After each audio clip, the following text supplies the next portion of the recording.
Olá, conversaremos agora sobre o registro das transações contábeis envolvendo contas patrimoniais e de resultado, quer dizer, simultaneamente vamos elaborar a demonstração de resultado e posteriormente o balanço patrimonial, mas agora especificamente detalhando a composição do custo no comércio. Em aula anterior, nós havíamos conversado sobre a escrituração e o processo de registro com contas patrimoniais e de resultado no comércio.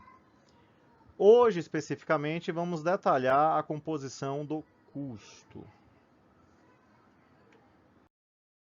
Temos, então, com essa nossa aula, o objetivo de entender a composição do custo no registro de transações contábeis com contas patrimoniais e de resultado em operações comerciais. De outra aula nossa, nós verificamos que quando nós precisamos registrar operações envolvendo mercadorias no comércio, especificamente vendas de mercadorias, aí eu preciso entender as relações que vão existir entre contas de resultado, da DR, da demonstração de resultado, e contas patrimoniais do balanço patrimonial. A DR representa o período, aquilo que aconteceu no exterior, em relação à nossa organização, em relação aí à empresa, à entidade.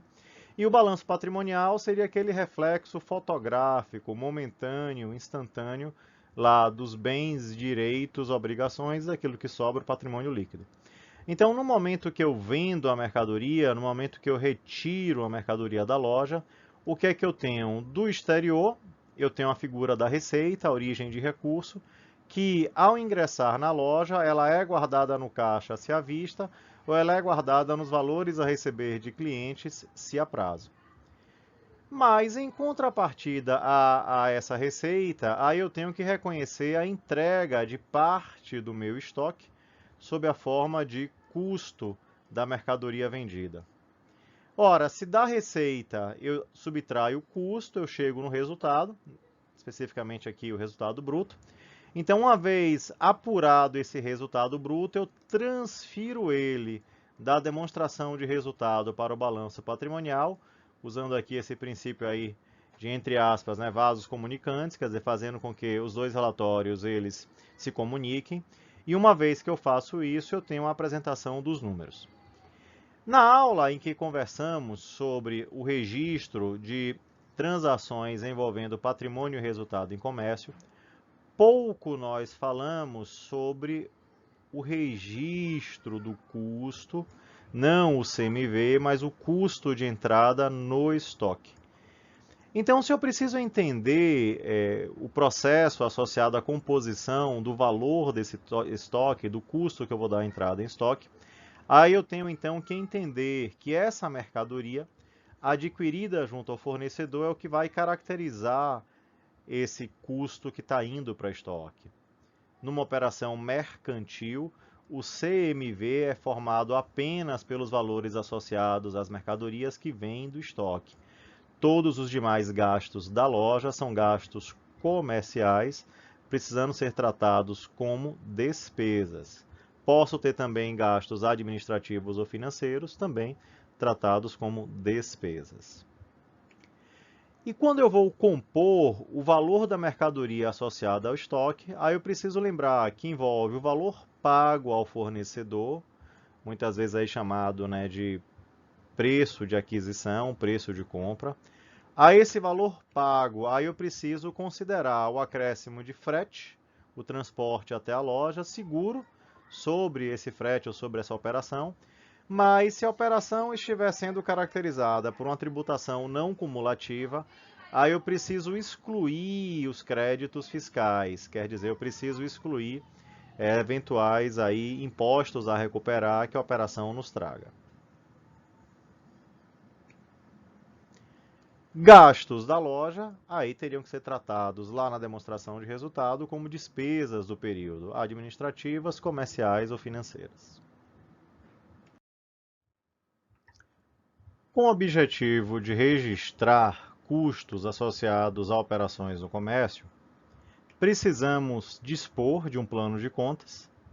Como a operação envolve contas patrimoniais e de resultado, esse nosso plano de contas precisa então estabelecer quais contas patrimoniais usaremos e quais contas de resultado serão usadas. Lembrando que a conta resultado do período, ela é criada para que possamos então fazer a apuração do resultado e a transferência desse resultado para o balanço patrimonial. Seria essa a ideia. Das operações com mercadorias entre a loja e o exterior, aí vimos a necessidade de reconhecer receitas, a partir daí destinar para caixa ou clientes, mas também reconhecer o consumo do estoque destinado ao custo das mercadorias vendidas. Quando incorporamos agora o cálculo do custo, os procedimentos relativos à apuração desse custo associado à formação do valor do estoque, aí precisamos entender que os valores pagos ao fornecedor, subtraídos aí eventualmente de tributos a recuperar, comporão o nosso estoque e dele sairá o nosso custo da mercadoria vendida, o nosso CMV. E, em contrapartida ao estoque adquirido junto ao fornecedor, aí pagaremos o reconheceremos aí os créditos, quer dizer, nossas dívidas junto ao fornecedor, que para o fornecedor seria o crédito junto a nós.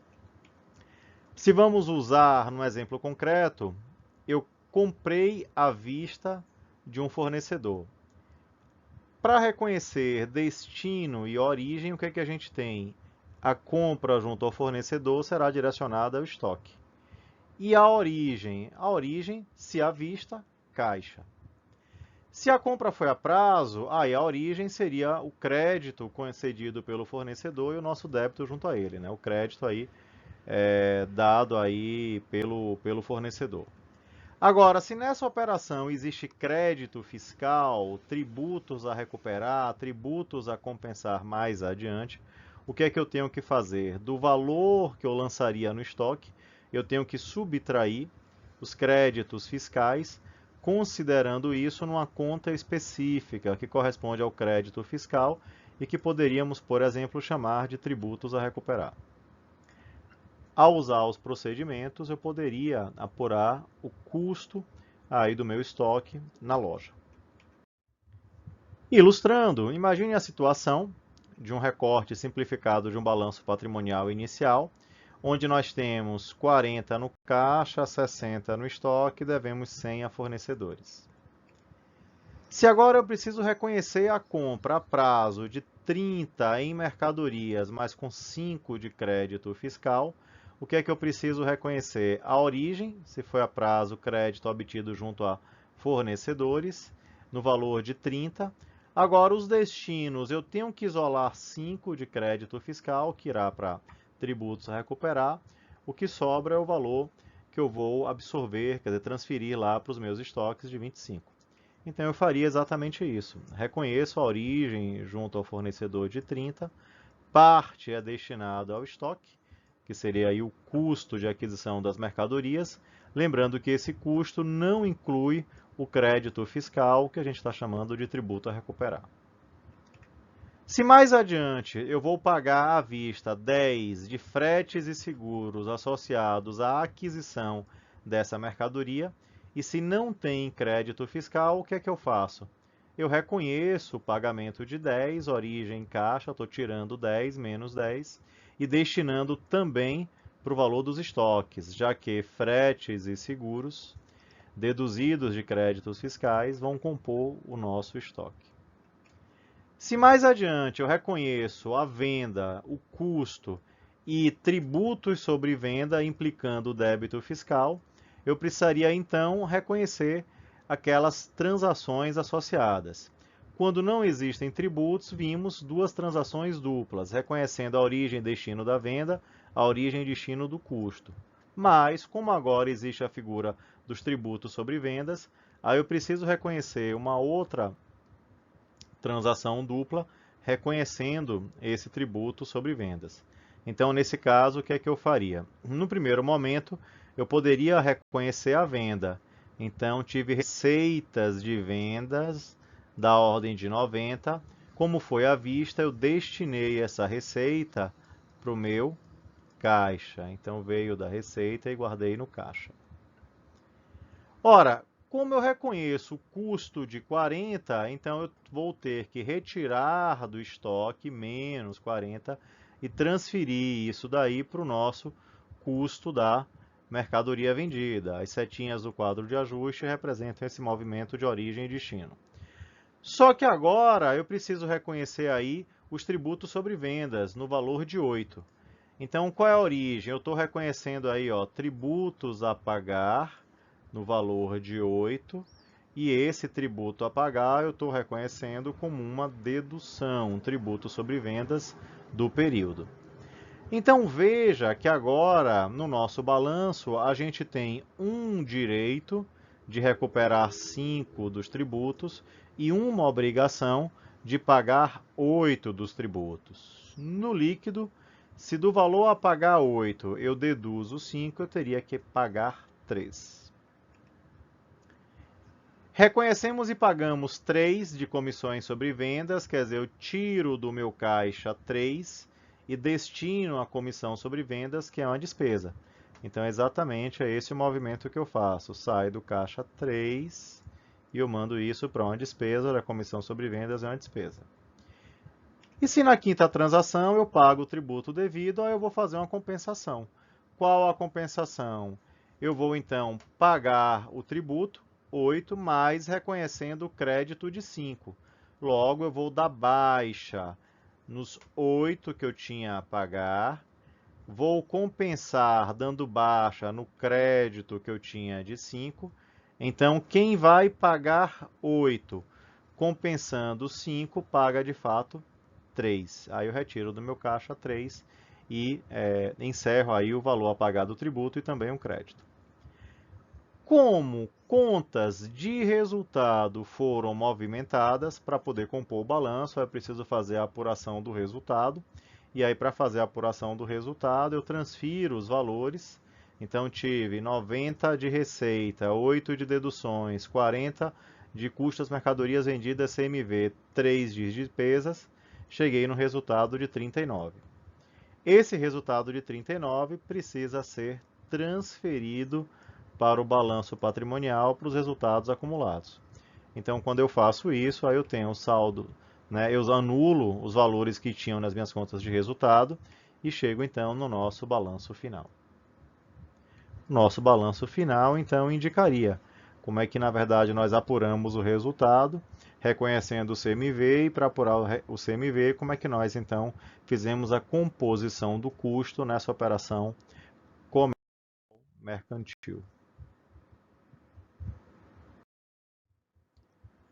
Com isso, esperamos ter alcançado o objetivo pretendido para essa nossa aula, que envolvia entender a composição do custo no registro de transações contábeis com contas patrimoniais e de resultado em operações mercantis ou comerciais. Bons estudos!